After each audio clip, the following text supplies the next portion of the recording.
Guys, tingnan nyo naman yung ating cantaloupe or honeydew ang tawag nila dyan. Tingnan nyo naman, malapit na yan siya. Ayan, malapit na siyang pag hinog, malapit na yung pitasin. Ayan guys, tingnan nyo naman itong aking sili. Ito yung aking kinuhanan ng nakaraang araw. Ito yun yung sili natin. Ito yung siling labuyo. Ayan, marami na siya guys. Marami ng bunga. Yung iba kong peppers ay namunga na rin siya. May bunga na ganito na. Ayan guys, ang dami na niya. Isang puno lang to guys. Dalawa pala sila. Dalawang puno. Magkasama pala sila. Natumba. Ayun, dadagdagan ko siya ng lupa. Ayan. Ito yung yung iba kong sili. Ito yung iba kong sili guys. Yan yung mga huling pero tingnan nyo naman pandak sila guys. Ayan. Ayan, namumulaklak na siya. Ayan. Ayan. Tapos ito, I think that's bell pepper. Ayan. Ayan. Ito yung huling mga tumubo. Ayan. Ito. Tapos ito yung iba. Ito guys yung yung sili ko na, tingnan nyo naman.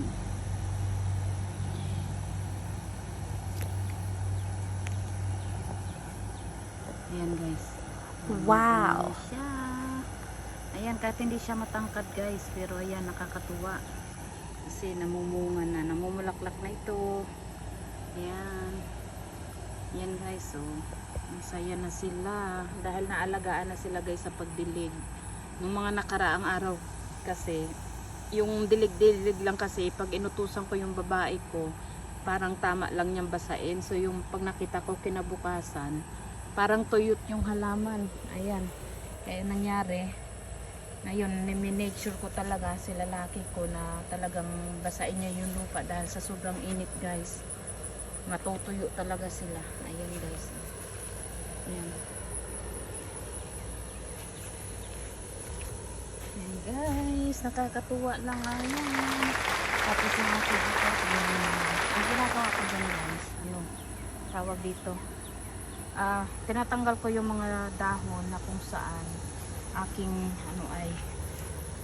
napitasan na, yung mga napitasan ko. Marami na ako nakukuha dito guys. Nagtabi na rin ako, nag-preserve na ako guys. Ayan, kaka-harvest lang natin dito guys kanina. Tapos yan, pala siya, lumalaki pa ito.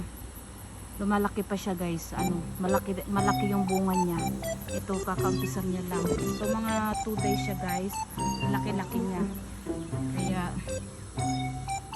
so ang nangyayari pala ngayon, habang pinipitasan ko siya ng okra, tumataas siya guys. Tumataas siya. Ayan. Tumataas siya, tingnan niyo. Tumataas siya. Ayan. So habang tumataas siya, bumubunga siya. So ayan ang nangyayari. Ayan. Kasi yung last time kong okra, mababa lang talaga guys. Yung last na okra ko nung yung nakatanim ko sa paso, mababa lang siya. So ito. Ayan, kaka-spray ko lang dito guys ng may kumakain ng mga dahon. Ayan. Ito nga pala guys, ganyan siya kalaki. Ayan. Ayan. Laki niya. Kinuha ko na rin ito dahil ihahalo ko siya sa ko ngayon lulutuin ko. Ayan, ganyan siya kalaki. Ayan, kinuha ko na itong dalawa. Kunin ko sana lahat, sabi ko wag na, ito lang. Ako lang naman kakain